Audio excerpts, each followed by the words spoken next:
Dear viewers, you are warmly welcome in this lecture. Kindly subscribe this channel and also press the bell icon below so that you could be notified about any new video from Biology Guardian. Thank you. बिस्मिल्लाहिर्रहमानिर्रहीम रब्बिश्रह ली सदरी व यस्सिर ली अमरी वहलुल उक़दतम मिन लिसानी यफ़क़हू क़ौली. Bismillahirrahmanirrahim. Assalamu alaikum dear students. Welcome back in lecture number 17 of biology for the preparation of PMC National MDCAT 2021. Dear students, आपको याद होगा हमने last lecture में unit number 4 bio energetics start किया था. इस सिलसिले में कुछ टॉपिक्स को हमने लास्ट लेक्चर में कवर कर लिया था और इसी तरह से आज के लेक्चर में मजीद कुछ टॉपिक्स को शामिल करेंगे. आज के लेक्चर के जो हमारे लर्निंग ऑब्जेक्टिव्स होंगे, जिन टॉपिक्स को हमने आज कवर करना है, उनमें हम सबसे पहले बात करेंगे role of water in photosynthesis. आपने पिछले लेक्चर में देखा था कि वाटर कार्बन डाइऑक्साइड के साथ एक रिएक्टेंट के तौर पर एक्ट करता है फोटोसिंथेसिस में और ऑर्गेनिक कंपाउंड्स यानी कार्बोहाइड्रेट्स को फॉर्म करने में ये इन्वॉल्व होता है. वाटर किस तरह से फोटोसिंथेसिस में पार्टिसिपेट करता है, इसका एग्जैक्ट रोल क्या है, इस बात को हम आज के लेक्चर के अंदर एक्सप्लोर करेंगे. वाटर असल में दो तरह से रोल परफॉर्म करता है. वाटर का एक रोल एज रिड्यूसिंग एजेंट और दूसरा role as source of oxygen. इन दोनों रोल्स का मैकेनिज्म आज के लेक्चर में हम कवर करेंगे और इसके साथ साथ जब वाटर का role as source of oxygen discuss किया जा रहा होता है तो यहां पर एक और बात का तस्करा लाजमी होता है, that is called Niels hypothesis. तो आज हम नील्स हाइपोथेसिस की भी बात करेंगे. इस हाइपोथेसिस की बेसिस क्या थी, किस बुनियाद पर इसको प्रपोज किया गया था और इसका एक्सपेरिमेंटल एविडेंस भी आपको प्रोवाइड किया जाएगा. तो इन टॉपिक्स को हमने आज के लेक्चर में कवर करना है. ना सिर्फ हम इन टॉपिक्स को कवर करेंगे बल्कि इन टॉपिक्स के ऊपर जो एमसीक्यूज नेशनल एमडीकैट के अंदर पूछे जा सकते हैं उनके बारे में भी बात की जाएगी. तो आप आखिर तक हमारे साथ रहिएगा. इस लेक्चर के अंदर बहुत सारे इंपॉर्टेंट क्वेश्चंस अभी आपके सामने आने वाले हैं जिनसे आपको यकीनन बहुत फायदा होगा. तो आइए लेक्चर का बाकायदा आगाज करते हैं. Role of water in photosynthesis. Water आप जानते हैं कि एक बहुत ही इंपॉर्टेंट इंग्रेडिएंट है. फोटोसिंथेसिस के लिए वाटर लाजमी रिक्वायर्ड होता है. आप अगर फोटोसिंथेसिस की मेन इक्वेशन को याद करें, आपको लास्ट लेक्चर के अंदर main equation of photosynthesis explain की थी, तो उसके मुताबिक आपको याद होगा कि वाटर एक रिएक्टेंट के तौर पर यूज हो रहा होता है. यानी कार्बन डाइऑक्साइड के 6 मॉलिक्यूल्स को 12 मॉलिक्यूल्स ऑफ वाटर के साथ रिएक्ट करवाया जाता है फोटोसिंथेसिस में और नतीजे में बनता क्या है, C6H12O6. इसके साथ साथ 6 molecules of oxygen and 6 molecules of water also produce. तो आप देख रहे हैं कि ये जो मेन इक्वेशन है फोटोसिंथेसिस की, ये हमें बतला रही है कि ना सिर्फ फोटोसिंथेसिस में water as a reactant use हो रहा है बल्कि वाटर एज अ प्रोडक्ट भी प्रोड्यूस हो रहा है. तो हमने आज के लेक्चर में ये अंडरस्टैंड करना है कि दरअसल वाटर का असल रोल है क्या. अगरचे ब्रीफली हमने वाटर का रोल, ये जो मेन कॉन्सेप्ट था फोटोसिंथेसिस का, उसको डिस्कस करते हुए लास्ट टाइम हाईलाइट किया था, लेकिन आज हम वाटर के रोल को डिटेल के साथ कवर करेंगे और इससे रिलेटेड एमसीक्यूज की भी बात करने लगे. देखिए, वाटर का जो रोल है उसको हम दो हिस्सों में डिवाइड कर सकते हैं. एक रोल इसका क्या होगा, एक रोल इसका कहलाएगा कि water acts as reducing agent, या इसको आप यूं कह लें कि ये हाइड्रोजन डोनर के तौर पर एक्ट करता है. हाइड्रोजन डोनर, रिड्यूसिंग एजेंट या हाइड्रोजन डोनर.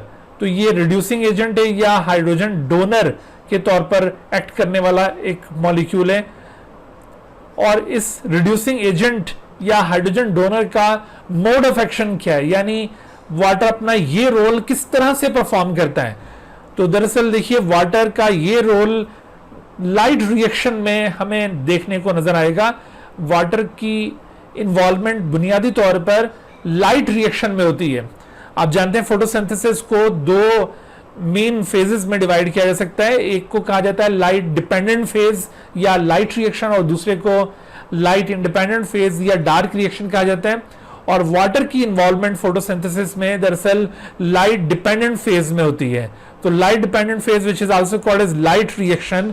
तो in light dependent phase what happens, in light dependent phase water splits up into 2H positive ions, 2 electrons and half O2। Half O2 से मतलब है सिंगल ऑक्सीजन एटम। एक single oxygen atom को यहां पर half O2 कहा गया है। ये आप जो स्प्लिटिंग देख रहे हैं वाटर की, दरअसल ये स्प्लिटिंग चूंकि लाइट की प्रेजेंस में हो रही है, इस वजह से इस स्प्लिटिंग को कहते हैं फोटोलाइसिस ऑफ वाटर।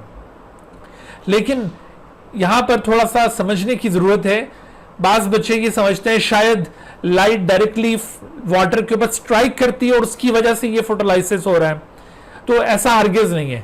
एक्चुअली इसका मैकेनिज्म कुछ इस तरह से, अगरचे हम मैकेनिज्म आगे डिटेल में जब हम लाइट रिएक्शन को डिटेल में डिस्कस करेंगे तो वहां पर इस मैकेनिज्म की डिटेल आपके सामने वहां पर भी आएगी, लेकिन यहां पर हम थोड़ा सा इस कॉन्सेप्ट को अंडरस्टैंड करते हुए आगे चलते हैं कि एक्चुअली ये एक्टिविटी हो कैसे रही है।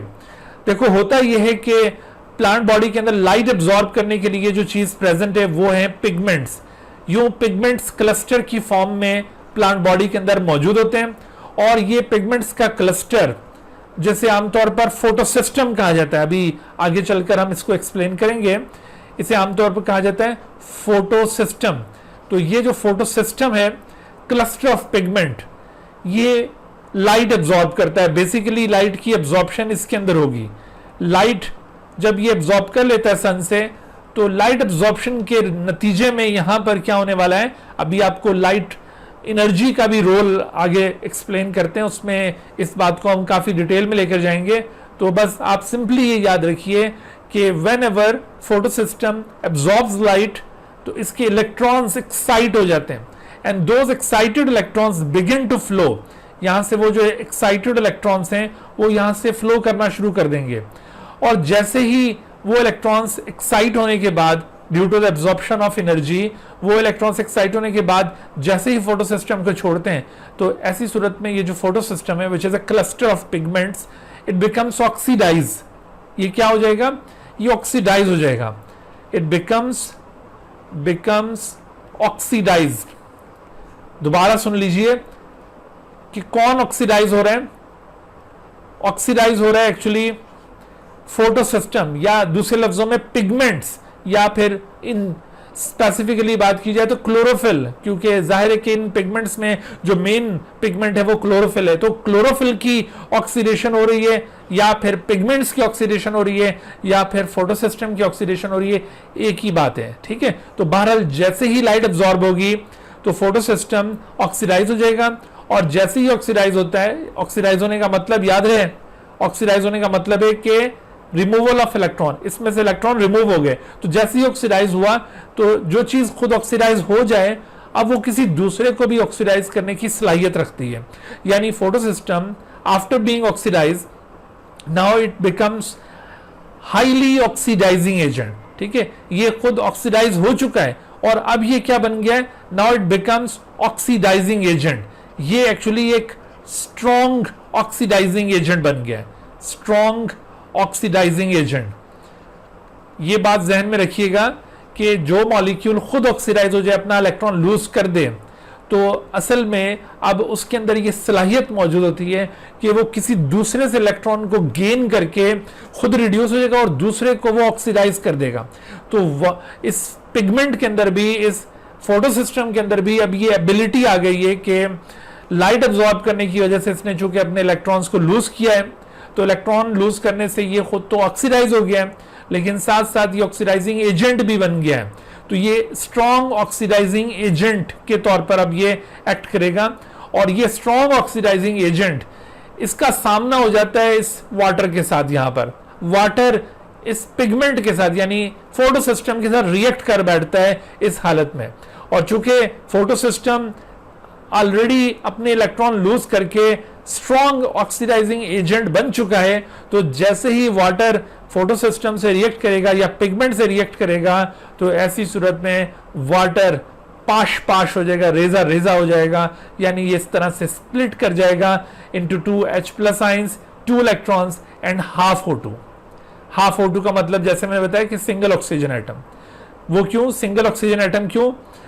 वो इस वजह से कि एक वाटर मॉलिक्यूल में एक ही ऑक्सीजन एटम होता है, लेकिन चूंकि एक सिंगल ऑक्सीजन एटम आमतौर पर एग्जिस्ट नहीं करता, तो हम इस वजह से लिखते हुए भी इज्तनाब करते हैं। हम एक सिंगल ऑक्सीजन एटम लिखने के बजाय हम कंप्लीट O2 लिखते हैं, लेकिन सिंगल ऑक्सीजन एटम को इंडिकेट करने के लिए उस O2 के साथ हाफ लिख देंगे। तो हाफ O2 इस वजह से यहाँ पे ये लिखा गया है। तो हाफ O2 का मतलब है single oxygen atom, keep in your mind. तो आपने देखा बेटा कि वाटर की ये जो स्प्लिटिंग हो रही है, जिसे हमने फोटोलाइसिस ऑफ वाटर का नाम दिया है, आमतौर पर तो हम इसको डिफाइन कर देते हैं कि this is the break down of water in the presence of light. ये जनरली तो कहा जा सकता है, बट एक्चुअली स्पेसिफिकली कैसे हो रहा है कि वाटर लाइट के साथ रिएक्ट नहीं कर रहा। कीप इन योर माइंड, ये क्वेश्चंस में ये चीजें पूछी जाएंगी कि वाटर ड्यूरिंग फोटोलाइसिस क्या ये लाइट के साथ रिएक्ट करता है या ये पिगमेंट के साथ रिएक्ट करता है। तो actually water reacts with the pigments, not with the light. ये बात बिल्कुल क्लियरली माइंड में रखनी है आपने कि during photolysis of water, water actually reacts with the pigments, not with the light. Actually this happens in the presence of light, because when light is absorbed, when light is available and it is absorbed by the photosystem, and then electrons become excited and those electrons will begin to flow. तो जब ये electrons flow करेंगे तभी photosystem oxidise होगा, और जब ये oxidise होगा तो तभी ये एक स्ट्रॉन्ग ऑक्सीडाइजिंग एजेंट बनेगा, और तभी वाटर इसके साथ रिएक्ट करके ब्रोकन डाउन हो जाएगा। तो चूंकि ये लाइट की प्रेजेंस में ये सारा इंसिडेंस हो रहा है, इस वजह से आप यहां पर जनरली डिफाइन करते हुए कह देते हैं कि भाई break down of water in the presence of light, but actually water light के साथ रिएक्ट नहीं कर रहा during its break down. Water reacts with photo system या पिगमेंट सिस्टम। तो इस तरह से आपको ये बात क्लियर हो जानी चाहिए कि वाटर की ये जो स्प्लिटिंग हो रही है, फोटोलाइसिस वाटर, ये कैसे हो रही है, इसका मैकेनिज्म क्या है। और यहाँ देखो वाटर और पिगमेंट्स के दरमियान इस रिएक्शन को कैटलाइज करने के लिए स्पेसिफिक एंजाइम भी इन्वॉल्व होता है। वो आगे चलकर हम जब डिटेल में लाइट रिएक्शन को पढ़ेंगे वहां पर आपको उस एंजाइम के मुतालिक भी बताया जाएगा। तो आपको ये बात समझ में आ गई कि दरअसल लाइट डायरेक्टली वाटर को स्ट्राइक नहीं कर रही होती है, वाटर लाइट अब्सॉर्ब नहीं करता, वाटर रिएक्ट करता है पिगमेंट के साथ, और पिगमेंट ने ऑलरेडी लाइट अब्सॉर्ब की होती है और उसके इलेक्ट्रॉन्स एक्साइट होकर वहां से निकल चुके होते हैं। तो इस तरह से ये फोटोलाइसिस हो रहा है। अच्छा, अब देखो जब ये फोटोलाइसिस ऑफ वाटर हो जाएगा तो अब नतीजे में जो चीजें बनी है ये आपको याद रखनी है। किसी एमसीक्यू में ये पूछा जा सकता है कि what are the products of photolysis of water. अभी इस तरह के कुछ एमसीक्यूज आपके साथ शेयर करेंगे, तो आपने ये क्लियरली माइंड में रखना है कि वाटर जब फोटोलिटिकली स्प्लिट अप होगा तो ऐसी सूरत में क्या कंपोनेंट्स इसमें से रिलीज होते हैं। अच्छा, अब जब ये चीजें यहां से रिलीज हो जाती हैं तो इनमें देखिए ये जो 2 हाइड्रोजन आयंस और इलेक्ट्रॉन्स हैं जो कि वाटर से रिमूव हुए हैं, इनमें से एक्चुअली तो ये जो इलेक्ट्रॉन्स हैं ये इस फोटो सिस्टम को मिल जाएंगे, ये फोटो सिस्टम इन्हें हासिल कर लेगा। ठीक है, वाटर के इलेक्ट्रॉन्स आप ये याद रखिएगा कि ये फोटो सिस्टम में इनकॉर्पोरेट हो जाते हैं, लेकिन फोटो सिस्टम के जो अपने इलेक्ट्रॉन्स निकले होते हैं वो इलेक्ट्रॉन्स घूम फिर कर आखिरकार ये NADP+ में ऐड हो जाएंगे। और ना सिर्फ ये इलेक्ट्रॉन्स जो फोटो सिस्टम से निकले थे वो NADP में इनकॉर्पोरेट होंगे, बल्कि इसके साथ साथ जो हाइड्रोजन आयंस वाटर की स्प्लिटिंग से निकले थे वो भी यहाँ पर NADP के अंदर इनकॉर्पोरेट कर जाएंगे। इस तरह से 2H+ आयंस और 2 इलेक्ट्रॉन्स के इनकॉर्पोरेशन से, इन दोनों के एडिशन से NADP+, NADP stands for nicotinamide adenine dinucleotide phosphate. आपने यहां पर ध्यान में रखना है कि इसी तरह का एक मॉलिक्यूल अभी आप रेस्पिरेशन में भी देखेंगे, वो NAD होता है, NAD यानी निकोटिनामाइड एडेनिन डाइन्यूक्लियोटाइड, उसमें ये एक एडिशनल फॉस्फेट ग्रुप नहीं होगा, तो वो NAD मॉलिक्यूल है, जबकि ये NADP मॉलिक्यूल है। ठीक है, तो ये NADP मॉलिक्यूल हाइड्रोजन और इलेक्ट्रॉन गेन करने के बाद ये रिड्यूस फॉर्म में आ जाएगा, और इसकी जो रिड्यूस फॉर्म है रिड्यूस NADP भी इसे कहा जाता है, या फिर आप इसको NADPH2 कह सकते हैं। तो ये NADPH2 या रिड्यूस्ड NADP, इसको फोटोसिंथेसिस में आमतौर पर रिड्यूसिंग पावर का स्टेटस हासिल है, इसे रिड्यूसिंग पावर कहा जाता है. This reducing power actually generates in light reaction and it is utilize in the dark reaction. Dark reaction में अभी आप इसका यूज देखेंगे. यहां पर देखें 2-3 पॉइंट जो क्लियर करने की जरूरत है, जिनको माइंड में रखना जरूरी है, जिनके ऊपर क्वेश्चन पूछे जा सकते हैं. वो ये कि देखिए, जब ये वाटर स्प्लिट अप हुआ तो ऐसी सूरत में 2H+ आयंस, 2 इलेक्ट्रॉन्स और हाफ O2 लिबरेट हुआ. अब ये जो कंपोनेंट्स हैं वाटर की स्प्लिटिंग के, वाटर की फोटोलाइसिस के, ये कौन कौन से हैं, ये बिल्कुल क्लियरली आपके माइंड में होना चाहिए. उसके बाद फिर इन कंपोनेंट्स की यूटिलाइजेशन आपको बिल्कुल क्लियरली पता हो. मिसाल के तौर पर देखिए, ये जो 2H+ आयंस वाटर की फोटोलाइसिस से निकलेंगे, ये NADP में ऐड हो जाएंगे, और जो इलेक्ट्रॉन्स फोटोलिसिस ऑफ वाटर से निकलेंगे, ये इलेक्ट्रॉन फोटो सिस्टम के अंदर इनकॉर्पोरेट करेंगे. बाज बच्चे ये समझ रहे होते हैं शायद वाटर से जो इलेक्ट्रॉन्स निकले हैं वो अब ये NADP में इनकॉर्पोरेट हो रहे हैं. ऐसा हरगिज नहीं है, ठीक है. इसको हम जनरली तो कह सकते हैं, बट स्पेसिफिकली ऐसा नहीं हो रहा. देखो मैकेनिज्म क्या है, अभी हम आगे चलकर डिटेल भी देखेंगे इस मैकेनिज्म की, आपको वहां पर ये बात बिल्कुल वाज़ेह तौर पर समझ में आ जाएगी. लेकिन यहां पर भी आपने ये बात क्लियर करते जाना है कि देखो, जो वाटर के इलेक्ट्रॉन्स हैं, they are actually incorporated into the photo system. वो क्यों? वो इस वजह से भाई कि फोटो सिस्टम ही तो असल में भूखा हुआ बैठा था. फोटो सिस्टम ही तो अपने इलेक्ट्रॉन लूज करके ऑक्सीडाइज स्टेट में था, ऑक्सीडाइजिंग एजेंट बना हुआ था, और इसी ने वाटर को अपने साथ रिएक्ट करवाया और वाटर से ये इलेक्ट्रॉन गेन कर लिए और वो दोबारा से अपनी नॉर्मल रिड्यूस स्टेट में वापस आ गया. और अब ये जो फोटो सिस्टम के इलेक्ट्रॉन्स निकले, ये कहां जाएंगे? तो दरअसल ये वाले इलेक्ट्रॉन्स घूम फिरकर ये NADP में ऐड हो जाएंगे. यहां पर यह बात भी ध्यान में रखनी है कि ये कौन सा फोटो सिस्टम है. अभी आप आगे चलकर देखिएगा कि 2 किस्म के फोटो सिस्टम्स होते हैं. एक होता है फोटो सिस्टम 1 और दूसरा फोटो सिस्टम 2. तो आपको ये पता होना चाहिए कि ये सारी एक्टिविटी कौन से फोटो सिस्टम के साथ हो रही है, फोटो सिस्टम 1 या फोटो सिस्टम 2. ये बात भी पूछी जा सकती है. तो ये याद रखिए बेटा कि ये फोटो सिस्टम 2 की बात हो रही है. यहां पर ये जो हम कह रहे हैं ना कि फोटो सिस्टम लाइट एब्जॉर्ब करता है और ऑक्सीडाइज हो जाता है और अपने इलेक्ट्रॉन्स को लूज कर देता है और फिर ये ऑक्सीडाइजिंग एजेंट बन जाता है. तो ये सारी हम कैरेक्टरिस्टिक्स दरअसल फोटो सिस्टम 2 की बता रहे हैं. इसका यह मतलब नहीं है कि फोटो सिस्टम 1 इस तरह की कोई एक्टिविटी परफॉर्म नहीं करता. फोटो सिस्टम 1 भी लाइट जरूर एब्जॉर्ब करता है, फोटो सिस्टम 1 भी अपने इलेक्ट्रॉन्स की एक्साइटेशन जरूर हासिल करता है, लेकिन और फोटो सिस्टम 1 भी अपने इलेक्ट्रॉन लूज जरूर करता है, लेकिन फोटो सिस्टम 1 कभी भी स्ट्रॉन्ग ऑक्सीडाइजिंग एजेंट बनकर वाटर के साथ रिएक्ट नहीं करता.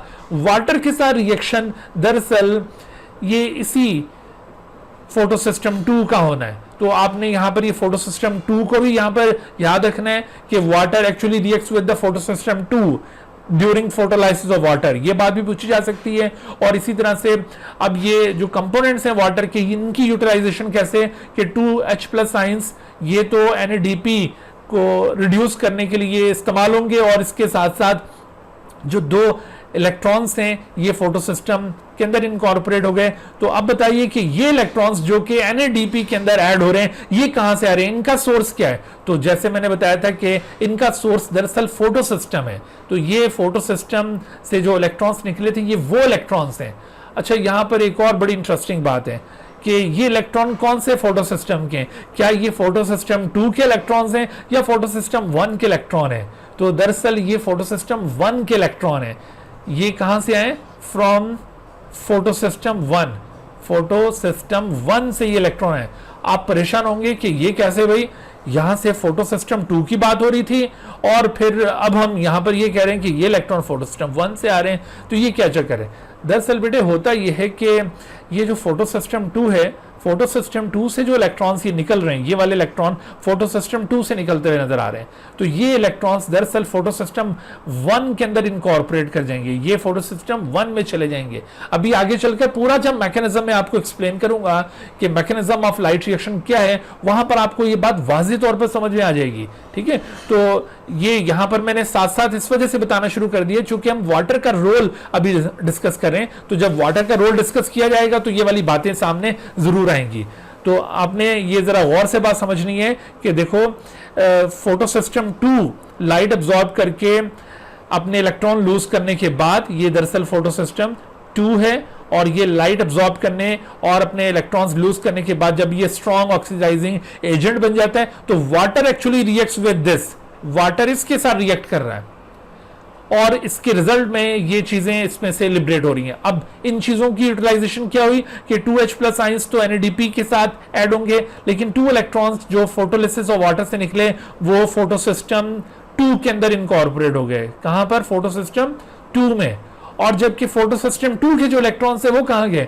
फोटो सिस्टम 2 के इलेक्ट्रॉन्स फोटो सिस्टम 1 में चले गए, और फोटो सिस्टम 1 भी तो जाहिर है लाइट अब्सॉर्ब करता है, तो इसके इलेक्ट्रॉन्स कहां जाएंगे? तो दरअसल इसके जो इलेक्ट्रॉन्स होंगे वो ये वाले इलेक्ट्रॉन्स होंगे जो यहां पर NADP के अंदर ऐड हो रहे हैं। तो इस वजह से हम ये कह रहे हैं कि NADP कौन से इलेक्ट्रॉन्स को गेन कर रहा है?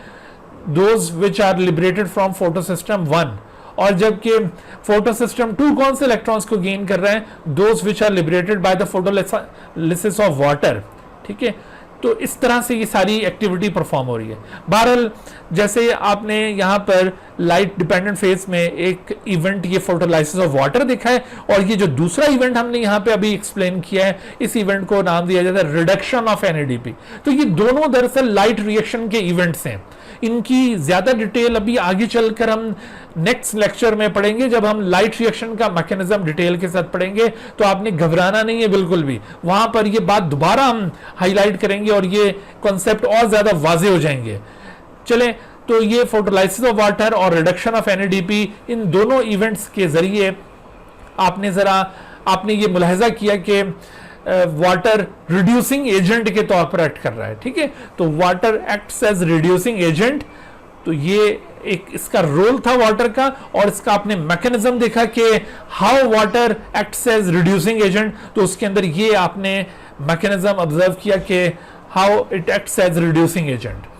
अच्छा, अब जरा देखिए कि कुछ क्वेश्चंस यहां से जो अराइज हो रहे हैं, जो अभी हमने डिस्कशन किया है उसमें देखिए, अब आप क्या मुझे ये बता सकते हैं कि which of the following are the products of photolysis of water in photosynthesis.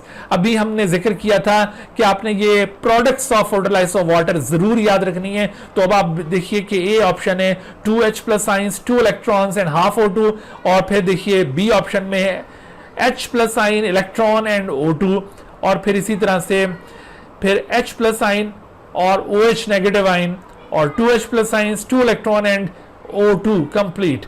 अब देखो यहां पर अभी तो हमने चूंकि डिस्कशन में इस बात को पॉइंट आउट किया था, इस वजह से फौरन आपका जहन सही आंसर की तरफ चला जाएगा, लेकिन थोड़े दिन के बाद जब ये क्वेश्चन आपके सामने आएगा, या वो बच्चे जिन्होंने ये डिस्कशन नहीं देखा होगा तो उनके सामने जब ये क्वेश्चन आएगा तो वो यकीनन पजल हो जाएंगे यहाँ पर और रॉन्ग आंसर की तरफ जा सकते हैं। तो आप देख रहे हैं कि यहाँ पर राइट आंसर क्या है? Right answer is a 2H plus ions 2 electrons and half O2। यहां पर देखो, अगर ये ऑप्शन ना हो तो ऐसी सूरत में सेकंड मोस्ट एप्रोप्रिएट आंसर क्या हो सकता है? तो ऐसी सूरत में ये अगर आंसर मौजूद नहीं है तो ऐसी सूरत में आप ये H प्लस आइन इलेक्ट्रॉन और O2 को भी ऑप्ट कर सकते हैं। ठीक है, ये वाला आंसर भी पॉसिबल है अगर ये आंसर मौजूद नहीं है। इवन ये वाला आंसर भी पॉसिबल हो सकता है, लेकिन ये तो हरगिज पॉसिबल नहीं है, क्योंकि फोटोलाइसिस ऑफ वाटर कभी भी ये H प्लस आइंस और OH नेगेटिव आइंस में डिवाइड नहीं होता। ये जो आप H प्लस आइंस और OH नेगेटिव आइंस देख रहे हैं, ये दरअसल आयोनाइजेशन ऑफ वाटर के रिजल्ट में ये प्रोडक्ट्स बनती हैं। अगर पूछा जाए कि which of the following are the products of ionization of water, उसमें आपने फिर इन प्रोडक्ट्स को ऑप्ट करना है। अब इसी तरह से एक और क्वेश्चन देखिए कि in order to produce 5 molecules of oxygen, how many molecules of water will be photolytically split in photosynthesis? अभी हम बात कर रहे थे कि भाई फोटोसिंथेसिस में फोटोलाइसिस की जो प्रोडक्ट्स हैं उनकी यूटिलाइजेशन कैसे कैसे होती है। तो उसमें मैंने आपको ऑक्सीजन की यूटिलाइजेशन नहीं बताई। जो हाफ O2 लिबरेट हुआ था, तो वो हाफ O2 एक वाटर मॉलिक्यूल के स्प्लिट होने से लिबरेट हुआ था। एक वाटर मॉलिक्यूल स्प्लिट हुआ तो उसके बाद 2H प्लस साइंस, इसके साथ साथ 2 इलेक्ट्रॉन्स और हाफ O2 लिबरेट हुआ। सिमिलरली जब सेकेंड वाटर मॉलिक्यूल इसी तरह से स्प्लिट अप होगा तो अनदर हाफ O2 यानी एक और ऑक्सीजन एटम लिबरेट होगा। तो इस तरह से वो दोनों ऑक्सीजन एटम मिलकर कंप्लीट O2 फॉर्म कर लेंगे और इस तरह आपने देखा कि एक O2 जनरेट करने के लिए 2 वाटर मॉलिक्यूल फोटोलिटिकली स्प्लिट हुए। तो यहां पर आपसे पूछा जा रहा है कि in order to produce 5 molecules of oxygen how many molecules of water will be photolytically split up, और आपके पास ऑप्शंस मौजूद हैं 1, 2, 5 एंड नन ऑफ देम। तो यकीनन आप अब सही आंसर पर पहुंच गए होंगे। तो बताइए क्या सही आंसर हो सकता है? यस, बिल्कुल सही। यहां पर सही आंसर नन ऑफ देम है, क्योंकि actually 10 water molecules are needed to produce 5 molecules of oxygen. तो 5 मॉलिक्यूल्स को प्रोड्यूस करने के लिए 10 वाटर मॉलिक्यूल्स रिक्वायर्ड हैं, जो कि यहां पर गिवन नहीं है। तो इस वजह से none of them is the best answer. बिल्कुल इसी तरह से एक और क्वेश्चन की तरफ बढ़ते हैं हम। In photosynthesis the water molecule is broken down into 2H plus science, 2 electron and half O2। This splitting of water is called. तो ये तो बहुत ही बच्चों वाला सवाल हो गया। अभी चूंकि आपने ये सारा डिस्कशन अटेंड किया है तो इस वजह से आपको कोई मसला नहीं होगा इसका आंसर तलाश करने में, क्योंकि आपने फौरन ही अभी ये बात आइडेंटिफाई कर ली कि ये क्या चीज़ है। ये इलेक्ट्रोलाइसिस ऑफ वाटर है, या हाइड्रोलाइसिस ऑफ वाटर है, या फोटोलाइसिस ऑफ वाटर है, या रेडियोलाइसिस ऑफ वाटर है। तो जिन बच्चों ने ये लेक्चर अटेंड नहीं किया होगा या जिन बच्चों ने ज़्यादा गौर से चीज़ें नहीं पढ़ी होंगी तो वो यकीनन पजल होंगे, वो समझ रहे होंगे शायद ये इलेक्ट्रोलाइसिस है। वो हो सकता है कि हाइड्रोलाइसिस को भी ऑप्ट करना शुरू कर दें यहाँ पर, तो ये बिल्कुल पॉसिबल है। और कुछ बच्चे ये भी ऑप्ट कर सकते हैं कि शायद रेडिएंट एनर्जी की एब्जॉर्प्शन की वजह से ये हो रहा है, तो ये रेडियोलाइसिस होगा। तो यहां पर अगर एक और ऑप्शन दे दिया जाए, ऑल ऑफ देम कह दिया जाए, तो बहुत सारे बच्चे और पजल हो जाएंगे और ऑल ऑफ देम की तरफ भागेंगे। लेकिन नहीं, असल में राइट आंसर यहां पर क्या बनेगा? Right answer is C, photolysis of water. तो this is actually photolysis of water. बिल्कुल इसी तरह से आप देखिए कि in photosynthesis the water molecule is broken down into 2H plus ions, 2 electrons and half O2 when water reacts with। अभी देखो मैं बात कर रहा था कि असल में ये जो फोटोलाइसिस है ये कब होता है? जब वाटर का रिएक्शन किसके साथ होता है? लाइट के साथ होता है, या फिर क्लोरोफिल के साथ, या फिर NADP के साथ, या NAD के साथ। तो आप अब गेस कीजिए कि क्या राइट आंसर है। तो ये बात भी अभी हमने अपने डिस्कशन में डिस्कस की थी कि जब ये क्लोरोफिल के साथ, क्लोरोफिल यानी पिगमेंट के साथ, या दूसरे लफ्जों में फोटो सिस्टम के साथ ये रिएक्ट करता है, तो तब ये फोटोलिटिकली स्प्लिट अप करेगा। अच्छा, मजे की बात ये है कि अगर हम इस क्वेश्चन के अंदर यहाँ पर बाकी ऑप्शंस में एक ऑप्शन रखें क्लोरोफिल, दूसरा ऑप्शन रखें पिगमेंट, और तीसरा ऑप्शन रखें फोटो सिस्टम, और चौथा ऑप्शन रख दें नन ऑफ देम, तो फिर आप क्या करेंगे? तो ऐसी सूरत में बेटे आपने ये क्लोरोफिल, पिगमेंट और फोटो सिस्टम तीनों में से प्रेफर करना है क्लोरोफिल को, क्योंकि ये मोर स्पेसिफिक आंसर है। जाहिर है कि पिगमेंट की एक किस्म है और स्पेसिफिकली ये एक खास किस्म का पिगमेंट यहाँ पॉइंट आउट किया हुआ है, और ये पिगमेंट होते कहाँ हैं? फोटो सिस्टम में। तो इस वजह से अगर क्लोरोफिल मौजूद है तो आप पिगमेंट या फोटो सिस्टम वाले ऑप्शन के बजाय आपने क्लोरोफिल को ही ऑप्ट करना है। ठीक है जी। तो इस तरह से ये क्वेश्चन यहाँ से बन सकते हैं। अच्छा, अब आप देखिए कि which of the following is incorrect about the role of water in photosynthesis. अभी हमने वाटर का जो रोल था वो काफी डिटेल के साथ अभी बात की है, अगरचे हमारी ये बात अभी कंप्लीट नहीं हुई। अभी वाटर का एक और रोल भी आपको पॉइंट आउट किया जाएगा, लेकिन बहरहाल वाटर का जो रोल अभी तक आपने अंडरस्टैंड किया उसकी बुनियाद पर आप बताइए कि water is one of the raw material for photosynthesis. क्या ये इसका रोल इनकरेक्ट है? यहां पर हमने इनकरेक्ट ऑप्ट करना है। देखो, ये जब इस तरह के वर्ड्स यूज होते हैं ना क्वेश्चंस के अंदर, तो उसकी वजह से अक्सर मिस्टेक हो जाती है। तो जब भी ऐसे वर्ड्स यूज हों क्वेश्चन के स्टेम के अंदर, तो आपने खास तौर पर उनको हाईलाइट कर लेना है, उनको अंडरलाइन कर लेना है कि बात क्या पूछी जा रही है। करेक्ट पूछा जा रहा है, इनकरेक्ट पूछा जा रहा है, ट्रू पूछा जा रहा है, फॉल्स पूछा जा रहा है। ठीक है, तो मोस्ट अप्रोप्रिएट पूछा जा रहा है या मोस्ट लाइकली पूछा जा रहा है, लीस्ट लाइकली। तो ऐसे वर्ड्स को जरूर आप हाईलाइट कर लिया करें, उसको अंडरलाइन कर लिया करें, ताकि किसी किस्म की कोई कंफ्यूजन ना रहे, क्योंकि ये ऐसे ट्रिकी वर्ड्स होते हैं जो अक्सर मिस्टेक करवा देते हैं। तो अब आप देखो कि which of the following is incorrect about the role of water in photosynthesis. तो water is one of the raw material for photosynthesis. Yes, बिल्कुल कहा जा सकता है कि ये फोटोसिंथेसिस के लिए एक रॉ मटेरियल है। Water acts as hydrogen and electron donor. क्या वाटर हाइड्रोजन और इलेक्ट्रॉन डोनर हो सकता है? बिल्कुल, ये हाइड्रोजन डोनर है और जाहिर है ये इलेक्ट्रॉन भी डोनेट करता है। ठीक है, it replaces the electron lost by P700 during photosynthesis. जरा यहां पर चौंक जाइए, अभी हमने इस बात का जिक्र किया था कि वाटर किसके साथ रिएक्ट करता है, फोटो सिस्टम 1 के साथ रिएक्ट करता है या फोटो सिस्टम 2 के साथ रिएक्ट करता है? जी शाबाश, गेस कीजिए, अभी हमने डिस्कस किया था। पहले सोचिए, और अगर आपको नहीं समझ में आता है तो पीछे वापस जाइए और इस पॉइंट को जरा दोबारा देखिए कि during photolysis of water, water reacts with which photo system, photo system 2 और फोटो सिस्टम 1। यस, आपको रिकॉल हो गया होगा कि water actually reacts with photo system 2। और आपको ये जरूर पता होना चाहिए, आज के ही लेक्चर में हम आगे चलकर ये बात जरूर डिस्कस करेंगे कि फोटो सिस्टम 2 इसके अंदर जो रिएक्शन सेंटर होता है, ये रिएक्शन सेंटर क्या है मैं अभी आपको समझाता हूं। फोटो सिस्टम का टॉपिक आज ही के लेक्चर में हमने कवर करना है। तो फोटो सिस्टम 2 के रिएक्शन सेंटर में जो क्लोरोफिल ए मौजूद है वो P680 क्लोरोफिल कहलाता है। और जबकि फोटो सिस्टम 1 के रिएक्शन सेंटर के अंदर जो क्लोरोफिल ए की टाइप प्रेजेंट है, that is known as P700। तो अब आप देखिए कि actually water reacts with the photo system 2 और इसके अंदर जो इलेक्ट्रॉन की डेफिशिएंसी क्रिएट हुई होती है due to absorption of light, उस डेफिशिएंसी को वाटर के इलेक्ट्रॉन्स पूरा करते हैं।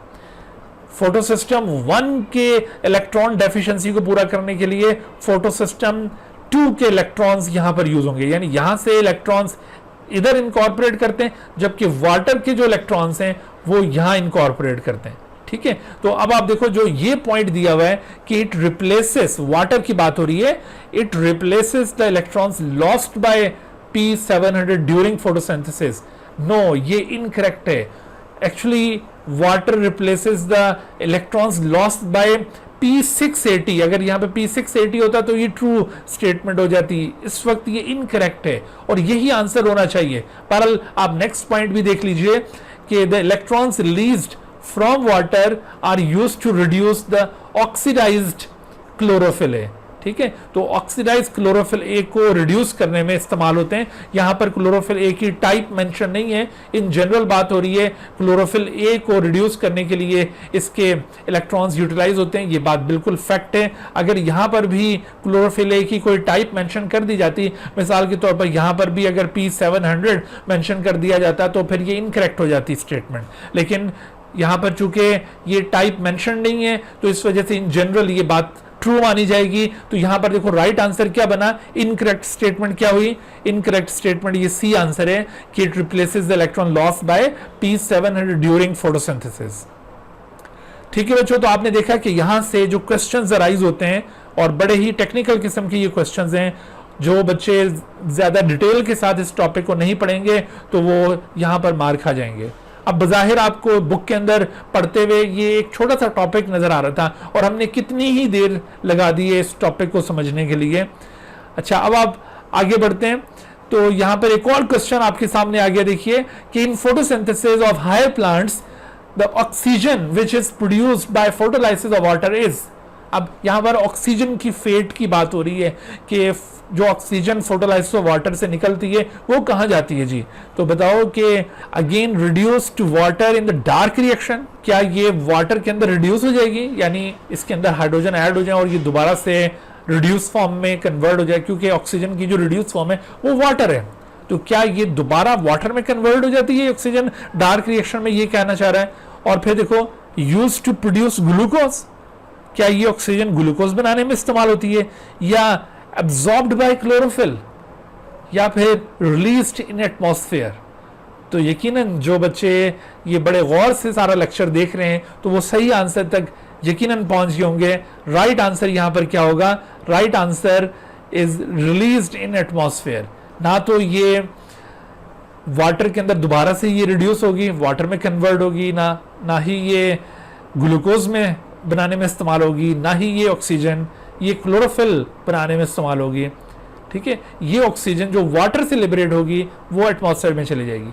आप यहां पर सोचेंगे कि भाई फिर ग्लूकोज में जो ऑक्सीजन है वो कहां से आ जाती है, तो एक्चुअली ग्लूकोज के अंदर जो ऑक्सीजन है वो कार्बन डाइऑक्साइड से आती है। अभी आपको आगे मैं एक्सप्लेन करूंगा इस बात को कि वो ऑक्सीजन दरअसल कार्बन डाइऑक्साइड की ऑक्सीजन है, वाटर की ऑक्सीजन नहीं है। ठीक है, तो यहां पर राइट आंसर क्या बना, रिलीज्ड इन एटमॉस्फेयर। जी बच्चों, तो एक और क्वेश्चन यहां पर लेते हैं, उसके बाद हम आगे बढ़ेंगे कि in photosynthesis chlorophyll is oxidized when it absorbs sunlight, which of the following again reduce the chlorophyll to its original state. ठीक है, ये वही बात हो रही है, घुमा फिरा के सारी बातें आपसे पूछी जा रही हैं ताकि आपका जो कॉन्सेप्ट है वो बिल्कुल परफेक्ट हो जाए। सही है, तो क्लोरोफिल जब ऑक्सीडाइज हो जाएगा व्हेन इट एब्जॉर्ब्स लाइट, तो फिर क्या होगा, Which of the following again reduce the chlorophyll to its original state? क्या एब्जॉर्प्शन ऑफ मोर लाइट इसको दोबारा से रिड्यूस करेगा? नो, अगर मजीद लाइट एब्जॉर्ब हुई तो फिर तो ऑक्सीडाइज होना चाहिए उसको। लाइट के एब्जॉर्प्शन से कभी भी रिड्यूस नहीं होता क्लोरोफिल वापस, तो ये तो होना नहीं चाहिए। ठीक है, इलेक्ट्रॉन्स रिलीज फ्रॉम वाटर, क्या जो वाटर से इलेक्ट्रॉन्स निकले वो उसको रिड्यूस करेंगे? Yes, it can B. बिल्कुल, अभी हमने डिस्कस किया कि भाई वाटर से जो इलेक्ट्रॉन निकलते हैं वो दरअसल पिगमेंट के अंदर या क्लोरोफिल के अंदर इनकॉर्पोरेट करते हैं, तो ये पॉसिबल है। Oxygen release from the photolysis, क्या जो फोटोलाइसिस ऑक्सीजन निकली है वो यहां पर इसको रिड्यूस करेगी? नो, ये भी बिल्कुल पॉसिबल नहीं है। एंड एब्जॉर्प्शन ऑफ CO2, क्या CO2 एब्जॉर्ब होगा तो तब वो दोबारा से अपनी रिड्यूस स्टेट में जाएगा? नो, ऐसा भी नहीं है। तो दरअसल राइट आंसर क्या है यहां पर? Right answer is B, electrons release from water is the right answer. जी, तो अब हम रोल ऑफ वाटर को मजीद आगे बढ़ाते हुए एक और रोल को यहां पे हाईलाइट करते हैं। देखिए दूसरा रोल क्या वाटर का, water acts as source of oxygen during photosynthesis in green plants. ये बड़ा ही अहम कॉन्सेप्ट है, इसको अच्छी तरह से ज़हन नशीन कर लीजिए। अभी जब हमने इसका पहला वाला रोल डिस्कस किया तो उसी से ये सेकंड रोल भी डिड्यूस हो जाता है। वो कैसे, देखो जब हम ये कहते हैं ना कि water act as reducing agent, तो जब वो रिड्यूसिंग एजेंट के तौर पर एक्ट करेगा इसका मतलब है वो हाइड्रोजन डोनर बन गया, वो अपना हाइड्रोजन तो डोनेट कर देगा। तो जब वो अपना हाइड्रोजन डोनेट कर देगा, इसके ये 2H+ साइंस निकल गए, 2 इलेक्ट्रॉन्स भी इससे निकल गए, तो भाई ये ऑक्सीजन का क्या बनेगा, तो ये ऑक्सीजन लिबरेट हो गई। तो इसका मतलब है कि वाटर इस ऑक्सीजन का सोर्स है, यानी दूसरे लफ्जों में हम यहां पर इसका ये जो रोल कंसिडर करेंगे वो क्या कंसिडर करेंगे कि water acts as source of oxygen during photosynthesis in the green plants. ठीक है, यहां पर ये प्लांट्स का जिक्र करना इस वजह से जरूरी है कि असल में बहुत सारे ऑर्गेनिजम्स दुनिया में ऐसे भी हैं, खासतौर पर बैक्टीरिया की हम बात कर रहे हैं, जिनकी फोटोसिंथेसिस एन ऑक्सीजेनिक फोटोसिंथेसिस कहलाती है। Anoxygenic photosynthesis, anoxygenic photosynthesis का मतलब क्या है कि ऐसी फोटोसिंथेसिस जिसमें ऑक्सीजन लिबरेट नहीं होती, this is called anoxygenic photosynthesis. तो बहुत सारे bacteria anoxygenic photosynthesis show करते हैं। याद रखिए कि तमाम बैक्टीरिया की फोटोसिंथेसिस एन ऑक्सीजेनिक नहीं है। जैसे साइनोबैक्टीरिया, अभी आगे चलकर आप पढ़ेंगे अगले यूनिट्स के अंदर, साइनोबैक्टीरिया ऑक्सीजेनिक फोटोसिंथेसिस शो करते हैं। बट अदर देन साइनोबैक्टीरिया जो बाकी बैक्टीरिया फोटोसिंथेसिस परफॉर्म करते हैं वो एन ऑक्सीजेनिक फोटोसिंथेसिस परफॉर्म करते हैं। तो इस वजह से यहाँ पर इस कॉन्सेप्ट में हमने ये ग्रीन प्लांट्स का जिक्र किया है खास तौर पर। तो देखो ये जो water acts as source of oxygen during photosynthesis in green plant, ये जो आइडिया है, this idea was first time proposed by van Niel, और इसी वजह से इसको नाम दिया गया नील्स हाइपोथेसिस। ये वैन नील्स हाइपोथेसिस है। 1930s के अंदर this hypothesis was put forward by van Niel. Van Niel से पहले के जो लोग थे वो इस तरह से नहीं सोचा करते थे। वो क्यों भाई? वैन नील से जो पहले के लोग थे ना, वो ऑक्सीजन के मुतालिक डिफरेंट कॉन्सेप्ट रखते थे। यानी ये जो ऑक्सीजन लिबरेट होती है ना फोटोसिंथेसिस में, ये जो फोटोसिंथेसिस की मेन इक्वेशन जिसमें हम ये कहते हैं कि carbon dioxide and water are reactant are consumed, और उसके रिजल्ट में C6H12O6 और प्लस O2 और प्लस H2O, ये चीज़ यूँ इस तरह से बन रही है। तो अब पहले के लोगों का कॉन्सेप्ट ये था कि ये जो ऑक्सीजन यहाँ पे लिबरेट हो रही है, actually it comes from the carbon dioxide, not from the water. ये ऐसा सोचा जाता था पहले ज़माने में, 1930 से पहले। लेकिन 1930 में पहली बार ये जो शख्स वैन नील, जिसका हम जिक्र कर रहे हैं, याद रखना है ये नाम आपने, वैन नील, इस शख्स ने 1930s में पहली बार ये हाइपोथेसाइज किया कि actually the source of oxygen released from plant body during photosynthesis is water, not carbon dioxide. तो वैन नील को ये ख्याल कैसे आया, और ये जो पहले के लोगों को एक मिसकंसेप्शन थी वो कैसे थी, इन दोनों कैसे का आंसर अभी हमने तलाश करना है कि ये दोनों रीजंस क्या हैं इन दोनों कॉन्सेप्ट्स के। देखो पहले हम बात कर लेते हैं कि पहले के जो लोग ये समझते थे कि कार्बन डाइऑक्साइड दरअसल सोर्स है ऑक्सीजन का, वाटर नहीं है, तो उनकी गलतफहमी की वजह क्या थी, पहले इस बात को समझ लेते हैं। देखो पहले कार्बोहाइड्रेट्स के मुतालिक ये कंसिडर किया जाता था कि carbohydrates are actually hydrated carbons. Carbohydrates, इनको हाइड्रेटेड कार्बन्स के तौर पर डिफाइन किया जाता था, हाइड्रेटेड कार्बन्स। ये कॉन्सेप्ट हमने बायोमोलिक्यूल्स के अंदर भी डिस्कस किया था कि कार्बोहाइड्रेट्स को प्रीवियसली हाइड्रेटेड कार्बन्स कहा जाता था। लेकिन आजकल कार्बोहाइड्रेट्स का जो कॉन्सेप्ट है वो एज हाइड्रेटेड कार्बन नहीं लिया जाता, बल्कि हम कार्बोहाइड्रेट्स को पॉलीहाइड्रोक्सी एल्डिहाइड और पॉलीहाइड्रोक्सी कीटोन कहते हैं। तो पहले क्यों ऐसा समझा जाता था, ये हाइड्रेटेड कार्बन्स क्यों कहलाते थे? दरअसल पहले ये कॉन्सेप्ट था कि फोटोसिंथेसिस के दौरान कार्बन डाइऑक्साइड में से ऑक्सीजन ये निकल जाता है यहाँ से, और ये कार्बन वाटर के साथ कंबाइन होकर ये कार्बोहाइड्रेट फॉर्म करता है। यानी पहले ज़माने में ये कॉन्सेप्ट था कि कार्बन डाइऑक्साइड की ऑक्सीजन फ्री फॉर्म में लिबरेट हो जाती है और कार्बन डाइऑक्साइड का कार्बन वाटर के साथ कंबाइन होकर हाइड्रेटेड कार्बन बना लेता है। हाइड्रेटेड कार्बन का मतलब मैंने बायोमोलिक्यूल में भी एक्सप्लेन किया था। हाइड्रेटेड कार्बन का मतलब है कि एक ऐसा कार्बन जो वाटर के साथ एसोसिएटेड, उसको हाइड्रेटेड कार्बन कहा जाता है। तो कार्बोहाइड्रेट्स को ये हाइड्रेटेड कार्बन कहने का रीज़न ये था कि पहले ये लोग समझते थे कि शायद कार्बन डाइऑक्साइड, इसमें से ऑक्सीजन निकल जाता है और ऑक्सीजन के निकलने के बाद कार्बन वाटर के साथ कंबाइन होकर हाइड्रेटेड कार्बन बना लेता है। तो इस वजह से कार्बोहाइड्रेट्स को हाइड्रेटेड कार्बन पहले ज़माने में तस्वर किया जाता था, और इसी वजह से पहले के लोग ये मानते थे कि ऑक्सीजन का सोर्स, जो फोटोसिंथेसिस के दौरान ऑक्सीजन लिबरेट हो रही है प्लांट्स में, वो ऑक्सीजन कार्बन डाइऑक्साइड से निकल रही है, वो वाटर से नहीं निकल रही। लेकिन वैन नील ने पहली बार 1930 में इस बात को मानने से इनकार कर दिया और उसने एक नया आइडिया पेश किया कि कार्बन डाइऑक्साइड हरगिज सोर्स नहीं है ऑक्सीजन का, बल्कि वाटर असल सोर्स है ऑक्सीजन का, जो प्लांट्स में से लिबरेट हो रही है। तो वैन नील को ये कैसे ख्याल आया, वैन नील ने ये कैसे हाइपोथेसाइज किया? आप जानते हैं बेटा कि साइंस के अंदर कोई भी हाइपोथेसिस बनाने से पहले पीछे कोई ऑब्जर्वेशंस होती हैं उस साइंटिस्ट की, और उन ऑब्जर्वेशंस की बुनियाद पर कोई चीज हाइपोथेसाइज की जाती है। बिल्कुल इसी तरह से वैन नील ने भी कुछ ऑब्जर्व किया था, जिसकी बुनियाद पर इसने इतना बड़ा क्लेम किया, और बाद में फिर वक्त ने बताया कि इसका ये जो क्लेम है ये वाकई बिल्कुल दुरुस्त है। वो बात बिल्कुल साबित हुई आगे चलकर, अभी आपको उसका सबूत भी देंगे, उसका एक्सपेरिमेंटल एविडेंस भी प्रोवाइड करते हैं। लेकिन उससे पहले हम जरा बात कर लें कि वैन नील के इस आइडिया के पीछे क्या बेसिस इन्वॉल्व थी, किस बुनियाद पर वैन नील ने ये आइडिया पेश किया। तो एक्चुअली नील्स हाइपोथेसिस की बेसिस थी his observations about bacterial photosynthesis. This hypothesis was actually based upon his observations about bacterial photosynthesis.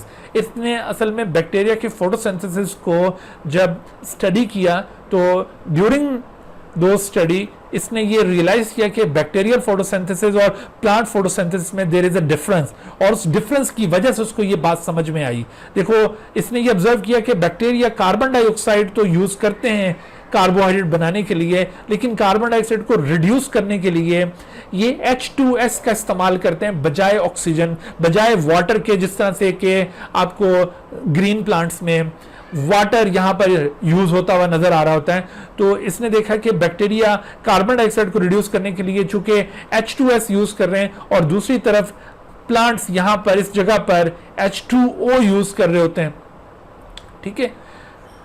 और उसके बाद फिर जब कार्बोहाइड्रेट्स बन जाते हैं तो बैक्टीरिया सल्फर यील्ड करते हैं, जबकि प्लांट्स इस जगह पर ऑक्सीजन यील्ड करते हैं। यानी प्लांट्स की फोटोसिंथेसिस और इन बैक्टीरिया की फोटोसिंथेसिस में दो जगहों पर आपको ये डिफरेंस नजर आ रहा है। एक हाइड्रोजन डोनर जो कि H2S है यहां पर बैक्टीरियल फोटोसिंथेसिस में इंस्टेड ऑफ वाटर, जो कि प्लांट की फोटोसिंथेसिस में, और दूसरी तरफ बाय प्रोडक्ट सल्फर की फॉर्म में बैक्टीरियल फोटोसिंथेसिस में यील्ड हो रही है, जबकि प्लांट्स की फोटोसिंथेसिस में इसकी जगह पर ऑक्सीजन लिबरेट हो रहा है। तो वैन नील ने यह सोचा इस डिफरेंस की बुनियाद पर, ये जो बैक्टीरियल फोटोसिंथेसिस और प्लांट फोटोसिंथेसिस में ये डिफरेंस है, इस डिफरेंस की बुनियाद पर वैन नील ने यह सोचा कि जिस तरह से सल्फर बैक्टीरिया में जो बाय प्रोडक्ट फोटोसिंथेसिस के प्रोसेस के दौरान हासिल हो रहा है वो H2S से लिबरेट हो रहा है, बिल्कुल इसी तरह से प्लांट्स में जो ऑक्सीजन लिबरेट हो रही होती है वो लाजमी तौर पर फिर वाटर से निकलनी चाहिए, कार्बन डाइऑक्साइड से नहीं। तो इस तरह से वैन नील ने ये हाइपोथेसाइज किया, लेकिन काफी अरसे तक इसका कोई एक्सपेरिमेंटल एविडेंस सामने ना आ सका। इसने ये अपनी इस ऑब्जर्वेशन की बुनियाद पर ये आइडिया तो पेश कर दिया था, but experimentally this was not proved. और वो क्यों प्रूव ना हो सका, उसकी वजह दरअसल लिमिटेशंस थी, साइंस की लिमिटेशंस थी। लेकिन कुछ अरसे के बाद जब आइसोटोप्स को बायोलॉजिकल स्टडीज में यूज किया जाने लगा तो तब ये बात पॉसिबल हो सकी, तब ये बात कंफर्म करना पॉसिबल हो सकी कि दरअसल वाटर ही ऑक्सीजन का सोर्स है, कार्बन डाइऑक्साइड नहीं। अच्छा, हम उस एक्सपेरिमेंटल एविडेंस में जाने से पहले यहां पर ये क्वेश्चन ले लें, जैसे अभी हम बात कर रहे थे नील्स हाइपोथेसिस की, कि what was the basis of Niel's hypothesis? Difference between plant and bacterial photosynthesis, या फिर प्रोकैरियोटिक सेल स्ट्रक्चर या सेल स्ट्रक्चर ऑफ बैक्टीरिया, या फिर difference between bacteriochlorophyll and chlorophyll a, या फिर similarity between plant and bacterial photosynthesis? तो असल में क्या ऑब्जर्वेशन उसकी बुनियाद बनी इस आइडिया की? तो अभी हमने जैसे बात की कि difference between plant and bacterial photosynthesis, ये ऑब्जर्वेशन दरअसल बुनियाद बनी नील्स हाइपोथेसिस की। इस बुनियाद पर नील्स हाइपोथेसिस को प्रपोज किया गया। जी, तो एक और क्वेश्चन यहां पे देखिए कि which of the following most appropriately defines the Niel's hypothesis? अभी हमने नील्स हाइपोथेसिस की स्टेटमेंट देखी, अब आपका इम्तिहान है, आप जरा चूज कीजिए यहां से कि इन तमाम स्टेटमेंट में से कौन सी स्टेटमेंट एक्यूरेटली नील्स हाइपोथेसिस के आइडिया को डिफाइन कर रही है। तो आप देखें कि when water reacts with chlorophyll, in this state the water molecule is broken down into 2H plus ions, 2 electrons and half O2। देखो ये बात अगर हम कहें कि क्या ये बात रॉन्ग है, ये रॉन्ग नहीं है, ये बिल्कुल करेक्ट फैक्ट दिया हुआ है, but this is not Niel's hypothesis. Niel ने ये हरगिज नहीं कहा था। अच्छा, फिर देखो water splits to produce H plus ions and OH negative ions which are utilized by the plant body। तो ये बात भी बिल्कुल फैक्ट है। यहां पर देखो फोटोलाइसिस वाली बात नहीं है, ये वैसे बात हो रही है कि वाटर यूं इस तरह से स्प्लिट हो सकता है, यानी आयनाइज हो सकता है, और ये फिर जो आयंस होते हैं ये यूटिलाइज होते हैं प्लांट बॉडी के अंदर, ये बिल्कुल फैक्ट है। लेकिन again this is not the Niel's hypothesis, keep in your mind. फिर देखो water splits to produce hydrogen and oxygen, both of them are release into the atmosphere, ये वाली बात गलत है। अगरचे हाइड्रोजन और ऑक्सीजन के अंदर स्प्लिट तो करता है, यहां तक बात दुरुस्त है, but both of them are release into the atmosphere, this is wrong statement. पहले वाली दोनों स्टेटमेंट अपने तौर पर करेक्ट जरूर थी, बट वो नील्स हाइपोथेसिस को डिफाइन हरगिज नहीं कर रही थी। लेकिन ये जो सी स्टेटमेंट है ये है ही इनकरेक्ट, और जाहिर है ये नील्स हाइपोथेसिस को भी डिफाइन नहीं कर रही। अब देखो आखिर में plant splits water as a source of hydrogen releasing oxygen as a by product. देखो वर्डिंग थोड़ी सी अभी जो हमने वर्डिंग ली थी उससे जरा सी मुख्तलिफ वर्डिंग है, बट एक्चुअली कॉन्सेप्ट वही है कि प्लांट क्या करता है, वाटर को तोड़ता है। किस मकसद के लिए तोड़ता है भाई? As a source of hydrogen, hydrogen लेना होता है उसमें। तो हाइड्रोजन जब वो ले लेता है तो बाकी ऑक्सीजन का क्या बनता है? Oxygen is released as by product. यानी यहां पर वही बात हो रही है ना कि जो ऑक्सीजन फोटोसिंथेसिस में लिबरेट हो रही है उसका सोर्स क्या है? वाटर। तो इसका मतलब है कि मोस्ट अप्रोप्रिएटली कौन सी स्टेटमेंट नील्स हाइपोथेसिस को डिफाइन कर रही है? तो वो ये डी स्टेटमेंट है, लास्ट वन। ठीक है भाई। तो अब देखो अगर हम इस क्वेश्चन को थोड़ा सा चेंज करें, अगर यूं पूछें कि which of the following is incorrect statement, तो ये बाकी सारी करेक्ट है सिवाय सी के, ये इनकरेक्ट है, बाकी सारी करेक्ट स्टेटमेंट है। या ऐसे भी हो सकता है कि all of the following are correct statement except, तो एक्सेप्ट सी आपने पिक करना है। तो यूं दो तीन तरह से ये सवाल बन सकता है, तो ये आप माइंड में रखिए इन कॉन्सेप्ट्स को जी। तो अब हम बात करते हैं कि नील्स हाइपोथेसिस की जो एक्सपेरिमेंटल एविडेंस है, उसका एक्सपेरिमेंटल एविडेंस वो कैसे सामने आया था। दरअसल नील्स हाइपोथेसिस का जो एक्सपेरिमेंटल एविडेंस है वो कुछ अरसे के बाद सामने आया, और वो इस तरह से हुआ कि जब आइसोटोप्स को बायोलॉजिकल स्टडीज में यूज किया जाने लगा तो उन आइसोटोप्स को यूज करते हुए कुछ एक्सपेरिमेंट कंडक्ट किए गए।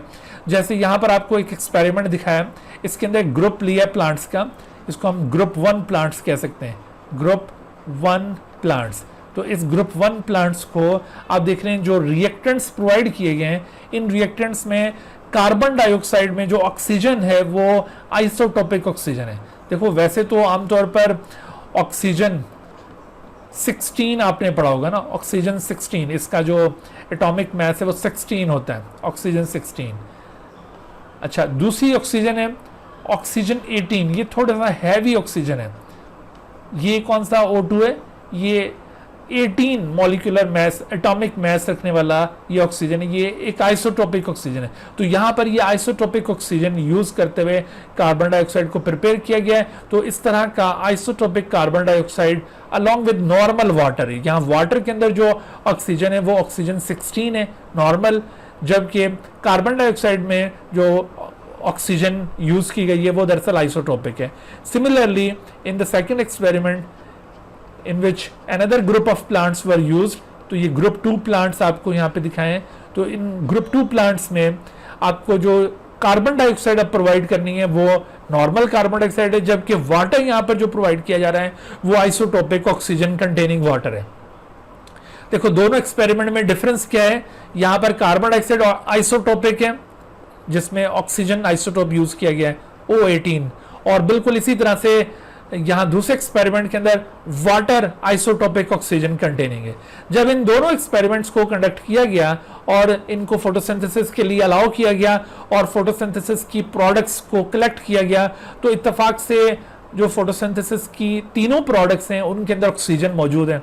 और अब उन ऑक्सीजन को एनालाइज किया गया कि बताएं कौन सी प्रोडक्ट के अंदर कौन से टाइप का ऑक्सीजन है। तो पता ये चला एनालिसिस के दौरान कि ग्रुप 1 के प्लांट्स की जो प्रोडक्ट्स थी उनमें ग्लूकोज के अंदर ये हैवी आइसोटोप यानी ऑक्सीजन का जो आइसोटोप था वो पाया गया, और वाटर के अंदर ये आइसोटोपिक ऑक्सीजन पाई गई O18 इन दो जगहों पर मिली है। लेकिन जो ऑक्सीजन फ्री फॉर्म में लिबरेट हो रही है वो लेबल्ड नहीं थी, यानी वो O18 नहीं थी।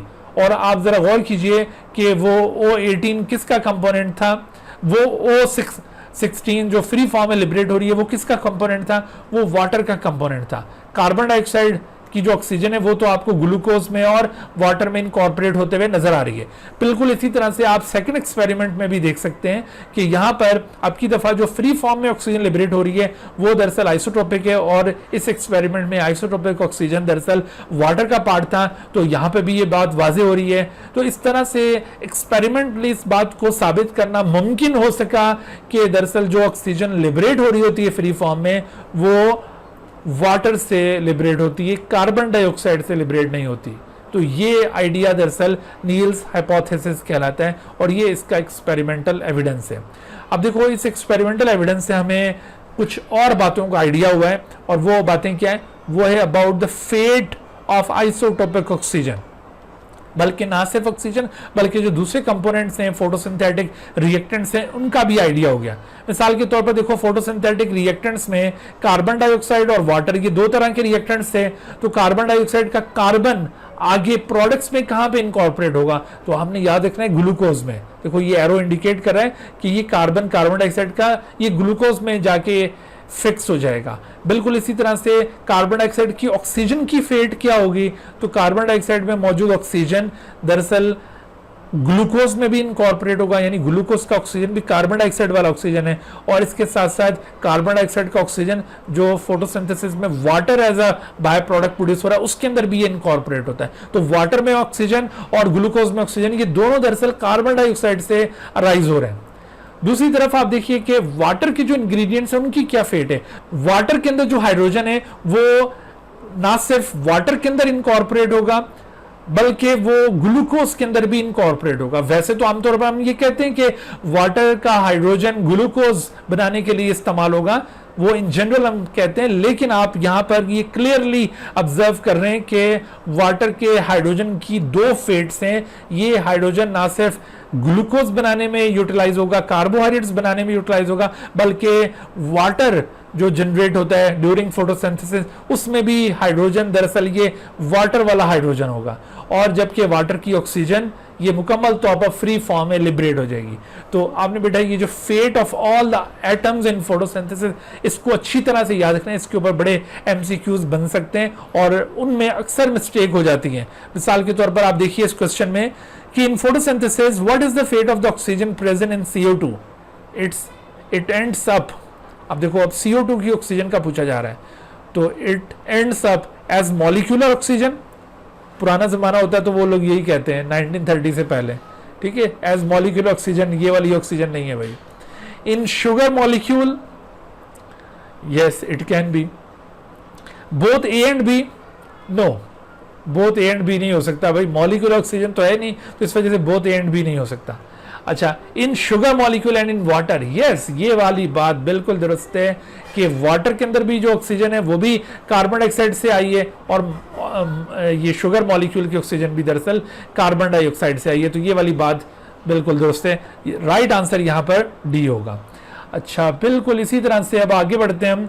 एक और क्वेश्चन देखिए कि in photosynthesis what is the fate of the oxygen present in H2O। H2O की ऑक्सीजन की फेट क्या होगी, तो अब आप देखो it ends up as molecular oxygen या इन शुगर मॉलिक्यूल या बोथ A एंड B या in sugar molecule and water. तो अब आपको याद हो जाना चाहिए नील्स हाइपोथेसिस क्या कहता है कि वाटर से ऑक्सीजन लिबरेट होगी, water act as a source of oxygen. तो ये मॉलिक्यूलर ऑक्सीजन दरअसल वाटर से राइज हो रही है। ठीक हो गया। अच्छा जी, एक और क्वेश्चन आप देखिए, the products of photosynthesis are glucose, oxygen and water.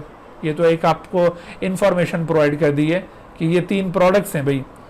Which of the following product is produced in photosynthesis by the carbon of carbon dioxide. तो ये बात तो बहुत ही आया है, इसमें कोई भी एम्बिग्युइटी नहीं है।